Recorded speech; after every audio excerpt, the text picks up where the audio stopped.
来看一个较轻松的，这中华职棒36年总冠军赛，中信兄弟和乐天桃园明仔载开始对决。这是中职总冠军赛头一届出现日本籍教练的对决。前2场主战的中信兄弟伫台北大巨蛋的门票是拢卖甲空空。那第4战是伫咧桃园棒球场，是这桃园队的主场，2万张的门票也拢卖了了咯。 挑战连霸，拼我要5年第4个冠军。中信兄弟伫总冠军赛比赛前3战的台北大巨蛋练球，2017年以第6顺位进入球队的投手王凯婷，也甲今年袂少袂上介意的投手田浩君，拢是头一届拍总冠军赛。我也把自己准备得非常充足，然后就是很期待跟他们对战之后会有这样的表现。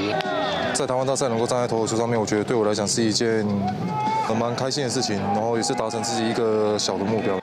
中信兄弟摕季冠军，搁较是全年第1，当然希望最后是好结果。总教练并也回忆讲，家己上重要的工作都是营造好的气氛，决定用上上场。短期決戦なんでね、もう神ぞ知る結果だと思うんで、本当にどちらがいい準備ができるか、そこに、勝敗は、分かれると思うんで。 并且会议认为，最后的结果要看倒一个球队准备搁较充足。为季后挑战赛惊险反赢的乐天桃园，伫桃园棒球场练习。总教练高球保健二讲，会以挑战赛阵容应战，打击火力甲气势拢是关键。攻撃力をやっぱりどれぐらい出せるか、あとはもうやっぱりチーム一丸となってね、相手に立ち向かう、相手にぶつかっていく、そういう気持ちがどれぐらい。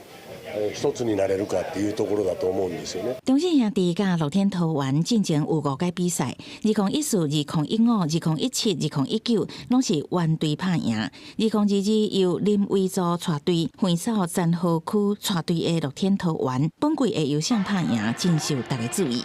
18个关键首战，中信兄弟派出罗哥先发，乐天桃园是毛新乐、上演外国投手对象。公视新闻采访报道。